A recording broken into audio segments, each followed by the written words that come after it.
Okay, welcome back to The Bright Side. Thanks for joining us.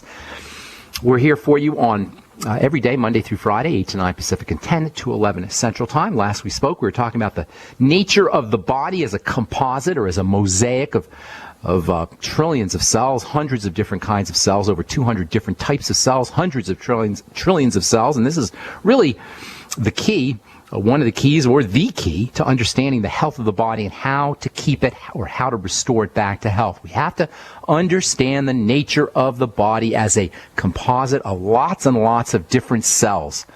Trillions of cells, of trillions of units, and hundreds of different types of cells. Two premises of the bright side, two axioms of the bright side, two basic understandings on the bright side. Premise number one, the body is designed intelligently, or it evolved in an intelligent fashion, depending on how you like to look at it. It was designed intelligently, or it evolved in an intelligent fashion to heal and to correct imbalances, to pull the ups down and to pull the downs up. That's called homoeostasis, keeping everything in balance. The body is designed this way. It's designed for health. It naturally pulls the ups down and the downs up. We're supposed to be healthy, and if we are not healing, if we're not regenerating our bodies, if our bodies are degenerating, and this is the major cause of illness in this country and around the world, our bodies are degenerating, not regenerating as they're supposed to. And if this is the case, something is mucking up the works. This is not the normal situation. This is not the way it's supposed to be. Degenerative disease means something is mucking up the works, and all we need to do is make some kind of correction. Simply to put stuff in or to not put stuff in. That's it, you guys. That is it in a nutshell. If our bodies are degenerating and not regenerating, something is mucking up the way it's supposed to be. Something is mucking up the works. And that something is something missing or something being put in that shouldn't be there. So if you want to correct, you want to make a correction, simply put stuff in, that's nutrients and oxygen, or not put stuff in, or don't put stuff in, that is toxins and sugar. Toxins and sugar, they go together. After a small amount of sugar in the blood, the rest is toxic. Nutrients and oxygen in, toxins and sugar out, and that's pretty much it, you guys. And premise number two, the health or the homeostasis, the balancing mechanism, the ups going down and the downs going up, begin at the level of the cell. Premise number one, the body's designed to be healthy. Premise number two, all health and healing begin at the level of a cell. For all our discussion on cells, we talk about cells so much. For all our discussion on the cellular nature of the body and the worshipful approach that I personally take, and I hope you guys take at least a little bit about the science of cells or the nature of cells, understanding the cell and the cellular nature of the body and the cellular nature of disease and health, it's not so much about the amazing awesomeness of what makes us up, of what composes us, as much as it is about understanding how to access our power to heal ourselves. This is a message of empowerment. The bright side is about empowerment. It's about taking the power back. It's about taking the power back and putting it where it belongs, with us, not with our doctors. One of the ways you can tell that you've given your power away to your doctor is if you're saying to yourself, or you say to me, or you say to anybody else, well, my doctor told me, or my doctor said he wants me to. My doctor said he wants me to do this. Oh, my doctor told me I had to do this. That's how, if you're thinking that to yourself, well, my doctor said this, or my doctor told me this, or my doctor wants me to do this. If you're saying this to yourself, or you're saying it to anybody, you can rest assured that you have given your power away. And what we're talking about here today, we talk about every day on the bright side, is taking the power back. Taking the power back, the power to heal ourselves, the power to be healthy ourselves, taking the power back from the medical model that's represented by doctors, represented by pharmacists, this model that presupposes our failures are inevitable, that the body is doomed because the body is a failure, the body is weak, all we can do is just drug ourselves for the rest of our life. My doctor told me I'm going to be on this the rest of my life. What does this say? This says that we have given up our power, we've abdicated our power. And what the bright side is about is taking our power back to address our health at the most fundamental of levels. There's this divine intelligence that we have effortlessly been graced with, that we own, or at least co-own with the divine force. this intelligence that's built into our bodies, that's built into every one of the 100 trillion cells of our bodies, are the cells that function with a responsiveness that's almost like a brain. Our cells are as responsive as a brain. In essence, our cells can function as a nanoscopic, miniaturized brain, hundreds of times smaller than the head of a pin. Most of the time on this program, we address nutritional aspects of health. And nutrition, whether we're talking macronutrients, big nutrients, protein, fats, and sugars, carbohydrates, that is, some minerals like calcium and magnesium, or phosphorus, sulfur, zinc. These are macro, big nutrients, things that you need in larger amounts. Whether we're talking the macronutrients that function as raw materials for the construction of the body, the hardware, or the micronutrients, the vitamins, most minerals, phyto or plant nutrients that turn the chemistry on. These are all important. Nobody's denying their importance. We talk about it all the time. They are the ultimate health elements that we have to keep in our bodies, and we have to keep inputting into our bodies to keep our bodies running as they should. But from the perspective of a cell, nothing happens without the activating effect of specialized chemicals, magical chemicals, messenger chemicals, initiating, activating, turn-on chemicals. I'll tell you what I mean when we come back from our break. I'm Pharmacist Ben. You're listening to The Bright Side on the Genesis Communication Network. 855-660-4261 is our number. We'll be back right after this. Don't go away. Okay, so most of the time on the program, we talk about nutrition. We're talking about macronutrients, big nutrients, things that you need lots of, protein, fats, sugars, carbohydrates. Some of the minerals are macronutrients. We talk about micronutrients. Those are the vitamins and the minerals. Those are the things that help the macronutrients work. Micronutrients have the job of micronutrients is to help macronutrients do their work, and together macro and micronutrients work, and they work together to provide the body with the raw material and the nutrition that it needs. But from the perspective of a cell, no matter what kind of raw materials you have, from the perspective of a cell, nothing will occur. Nothing will get made. Nothing will get done. And remember, the raison d'etre, the reason for the existence of a cell, what a cell does with its time, every moment it exists, is make stuff, do things, pumps out protein, activity. And all of this activity depends on specialized chemicals, magical specialized activating, initiating chemicals that we call hormones. That's what a hormone is. Hormone is an initiating chemical. Yes, raw materials are important, obviously. The mighty 90 is vital.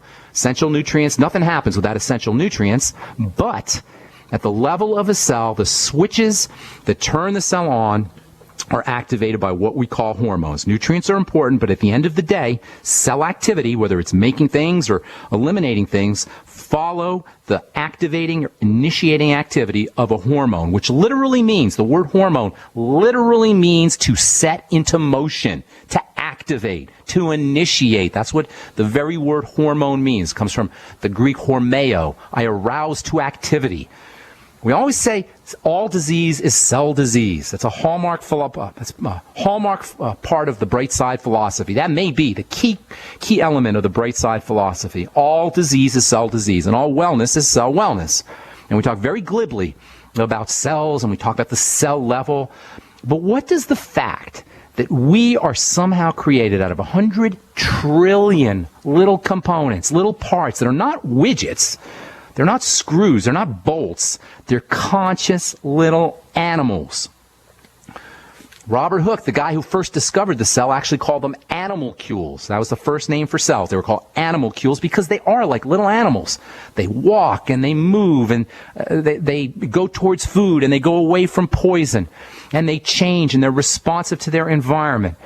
What does this mean? What does this imply? The fact that we're created out of 100 trillion conscious little animals. What does this really imply? Well, it implies that these little entities, these little conscious entities, listen up now, this is very, very important. The fact that we are composite beings made up of 100 trillion little conscious entities means that if we're going to be healthy, these little entities have to somehow be constantly communicating with themselves and constantly in communication with the environment. And indeed, that is exactly what occurs when we're healthy. And that's where we come to hormones. Hormones are the chemicals that communicate messages from the environment to the cell. The cell is in constant communication with the environment that it's in via the messages that are being sent to it from hormones. Hormones are communicating molecules and initiating molecules. They send messages to the cell from the outside environment and turn a cell on, turn one or another of the many millions of different functions on inside a cell. Think of them like little molecules that ring a doorbell on the outside of a cell, initiating activity inside the cell. There's 4 types of these command molecules, 4 types of these messenger molecules, 4 types of these molecules that we call hormones. The most well-known, the ones we always talk about, thyroid hormone, insulin hormone, estrogen hormone, testosterone hormone. These are the most common ones, the ones we always talk about. These travel through the bloodstream. They start off in a structure that's called a gland, whether it's your thyroid gland or your ovaries or your testes or the adrenal glands or the pancreas gland or the thymus gland or the pituitary gland. All hormones are made in one or another glands, and then they travel, all these specific types of hormones, these first types of hormones are made in a gland, and they travel through the blood, and they ultimately react with specific cells in the body, initiating activities in the cells. Cells obediently do nothing without being first activated by some kind of hormone substance. These hormones, these types of hormones are made in glands, they journey through the bloodstream, they find a specific cell, and they turn that cell on, and a function or a behavior is initiated inside the cell. These products that come out of glands and travel through the blood are called endocrine hormones. Endocrine hormones are hormones that travel through the blood, that start off in a gland and travel through the blood. Endo meaning inside, crin, C-R-I-N, is the Latin designation for hormone. Endocrine, hormones that are traveling within the blood. The endocrine glands make hormones that travel in the blood. These are so-called endocrine hormones. Now, there's 2 different kinds of endocrine hormones. The most famous ones are called steroid hormones. Steroid hormones are endocrine hormones that are made either in they're made everywhere, but for the most part, they're made in the reproductive glands and in the adrenal glands. And the one thing that all steroid hormones have in common is they all come from cholesterol. All steroid hormones are derived from cholesterol. In fact, it's actually even more accurate and more illustrative to describe the steroid hormones, estrogen, testosterone, cortisol. Even vitamin D is similar to a steroid hormone. There are steroid hormones that help control mineral balance. These steroid hormones are actually, scientists will tell you, and I've said it myself, that they're derived from cholesterol, but it's actually more illustrative to say that these steroid hormones are types of cholesterol. They're actually cholesterol versions. They're versions of cholesterol. These steroid hormones, or versions of cholesterol, are responsible for initiating activities in a cell that provide long-term support for growing, for healing, for youth, for building, for breaking things down, for stress management. And they all are types of cholesterol. The fact that these hormones, these endocrine steroid hormones, are all versions of cholesterol reveals 2 very important aspects of the biochemical ignorance of what I call cholesterol mania. This boneheaded medical idea that somehow it is in our health interest to poison cholesterol-making machinery. The fact that steroid hormones, these growth hormones, these youth hormones, these stress management hormones, are all types of cholesterol tells us 2 very important things that we need to recognize when it comes to this idiotic idea that somehow it's in our interest to shut down cholesterol manufacturing. Hang tight, I'll tell you what I mean. When we come back from our break, and we'll take your phone calls as well. 855-660-4261 is our number. You are listening to The Bright Side on the Genesis Communication Network.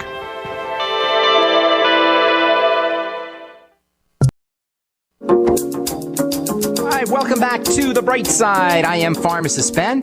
We're talking hormone health. Nutrients are important. Macronutrients and micronutrients are certainly important, but nothing happens in the cell without the activity of a hormone. There's 4 basic types of hormones. The first type, the most famous type, are the endocrine hormones, and those are hormones that travel through the blood. Endocrine, meaning inside the blood, or hormones that travel inside the blood. They start off in a gland, be it the thyroid gland or the pancreas gland or the adrenal gland or the pituitary gland or the pineal gland. Interestingly, the glands all correspond with chakras, if you've ever heard that term. In Eastern philosophy, there are 7 major centers, and these 7 centers actually correspond to a gland. That's a whole nother story. I don't want to digress too much, but that's kind of an interesting little factoid. All the glands correspond with a chakra. In any case, the glands all make hormones, and the hormones then are secreted into the blood. They travel through the blood where they act on all cells. There's 2 different kinds of hormones, endocrine hormones.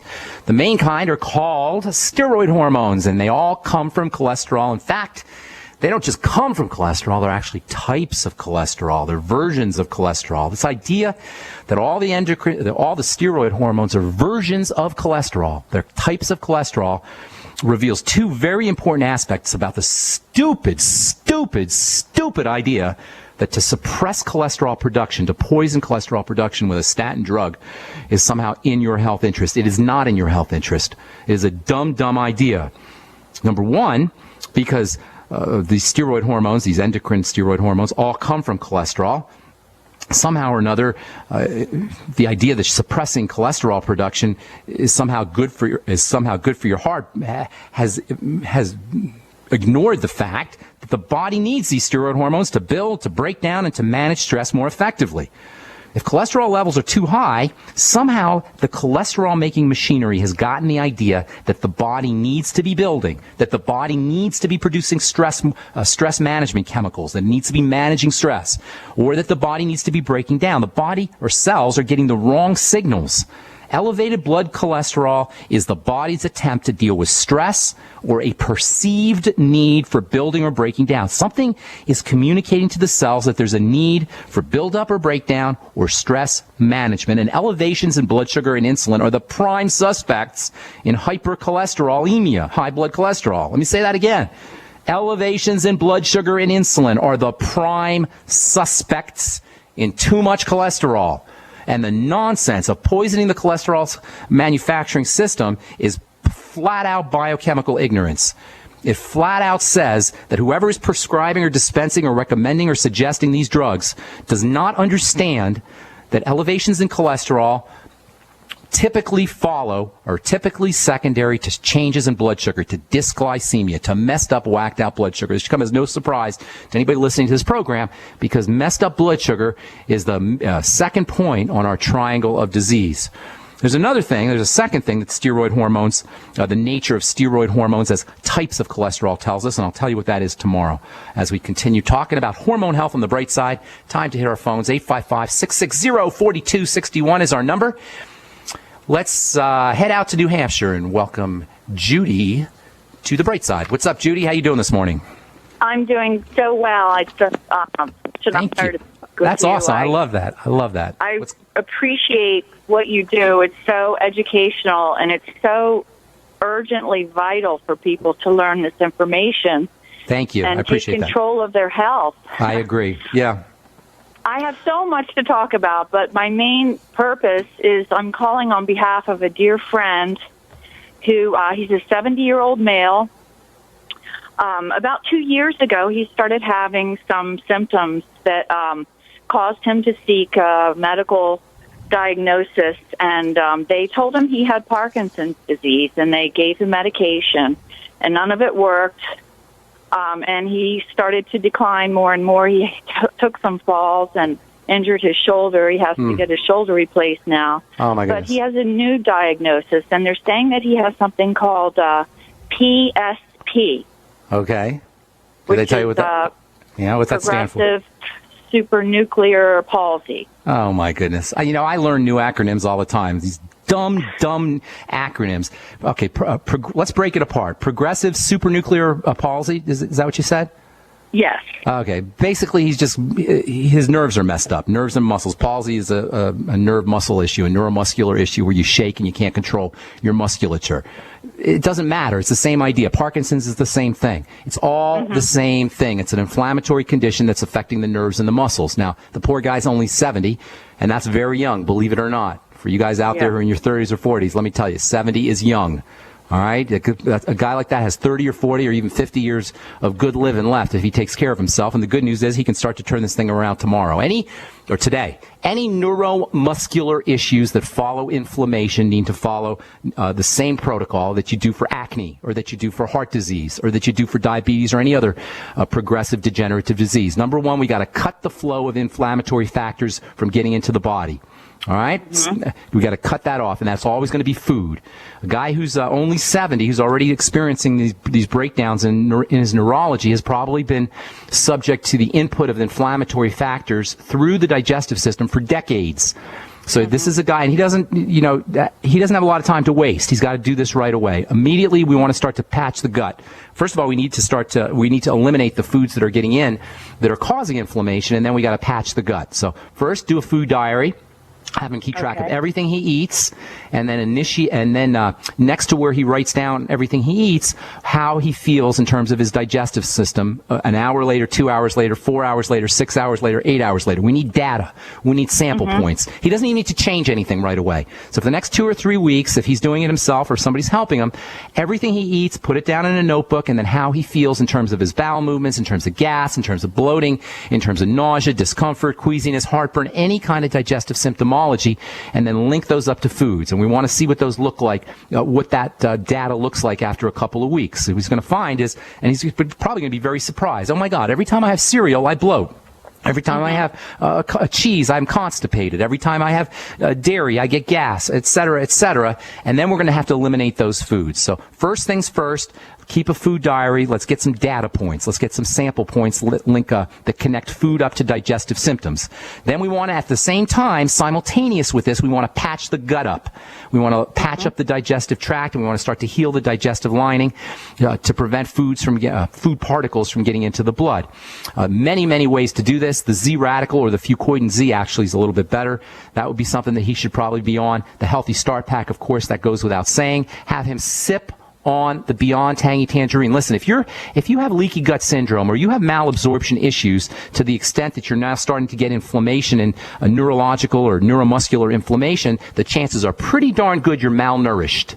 The chances are pretty darn good that this guy has not gotten B vitamins or electrolytes or essential fatty acids or vitamin A or vitamin D or zinc or any of the other important essential nutrients for years, possibly even for decades. So he's probably dealing with, on top of toxicity in the blood, malnourishment as well. So simultaneous with patching up the gut using the Z radical or the Fuchs Z, he also probably wants to get, he wants to be on the Mighty 90 as well as sipping on the Beyond Tangy Tangerine.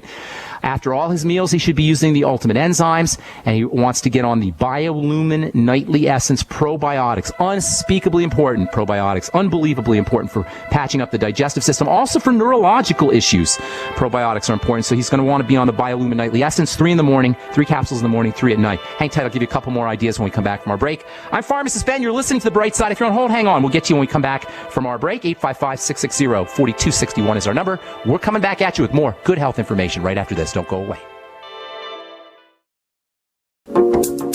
Okay, we are back on The Bright Side. I am Pharmacist Ben. We're going to motor through our phone calls here pretty quickly. We got a full board.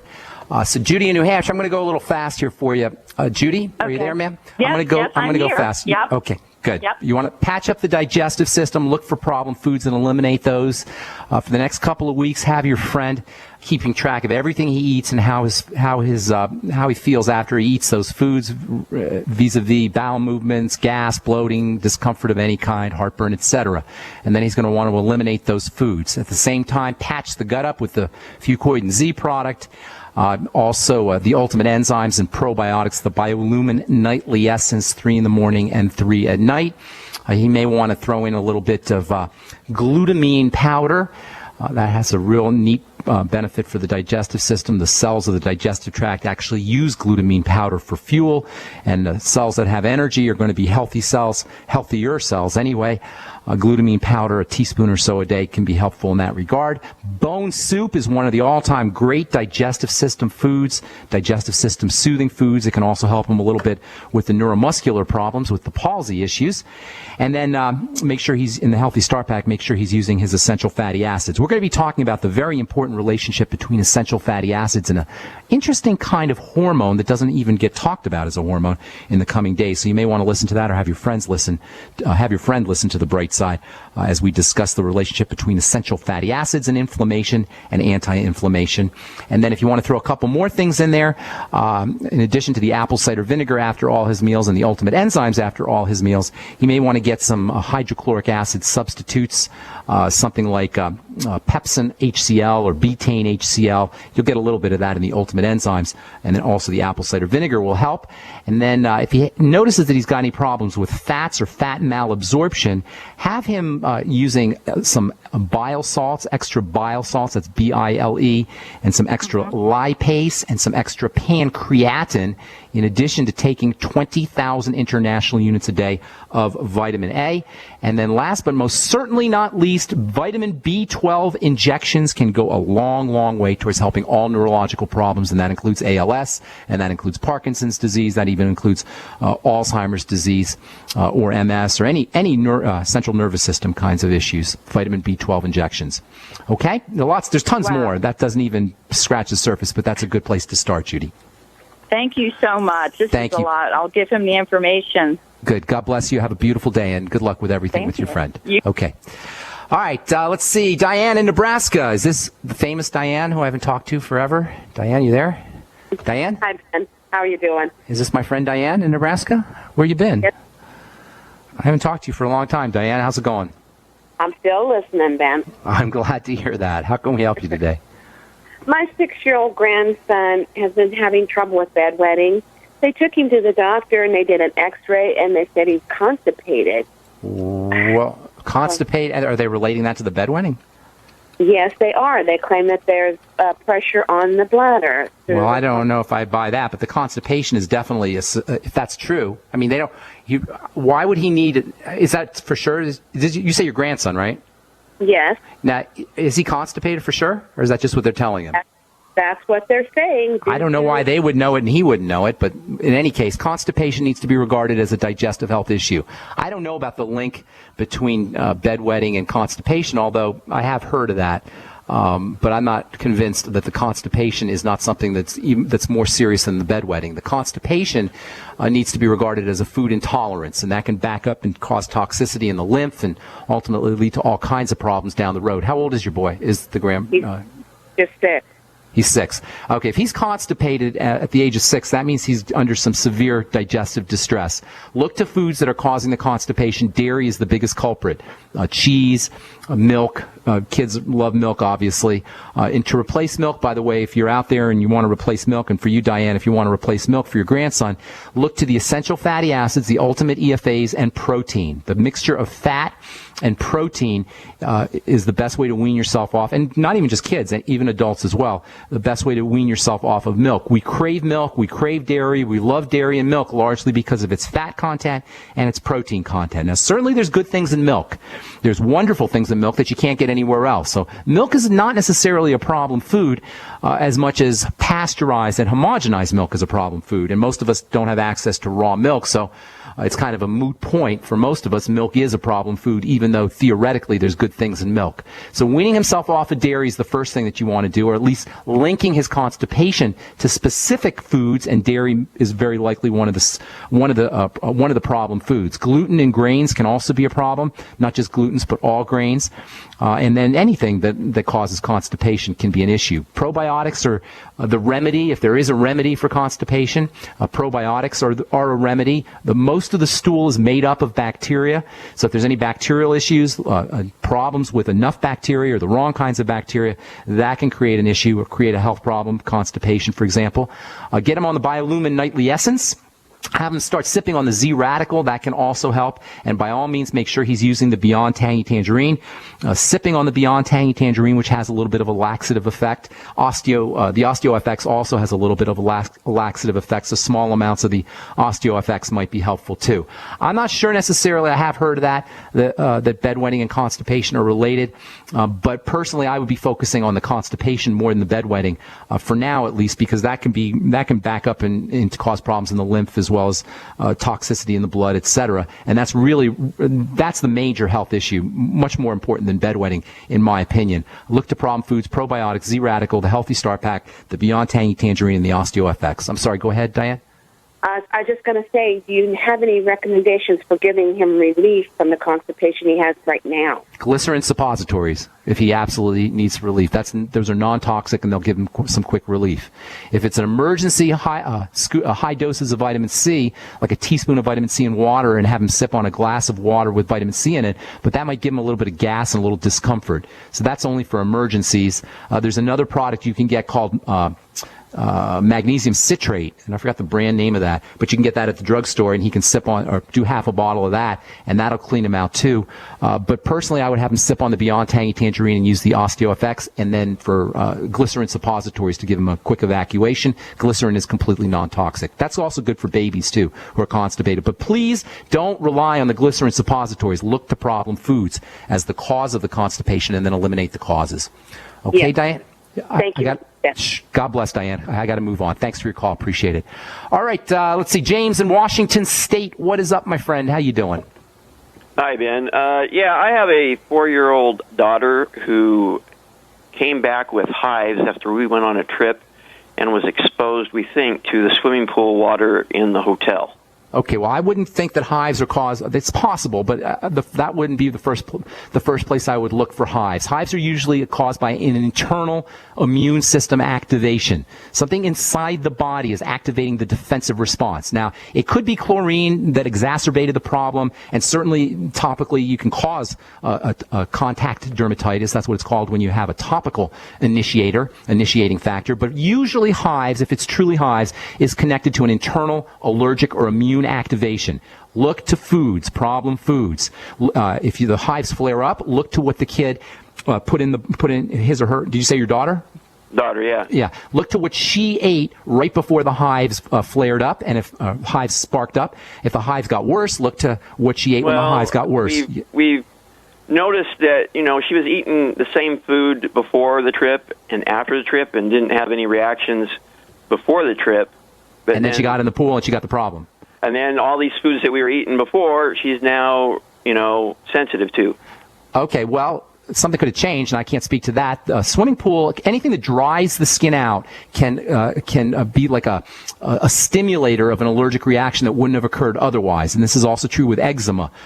Anytime you have a dryness on the skin, that can destabilize the chemistry, and that can cause an immune system reaction or an eczematic reaction that wouldn't have occurred otherwise.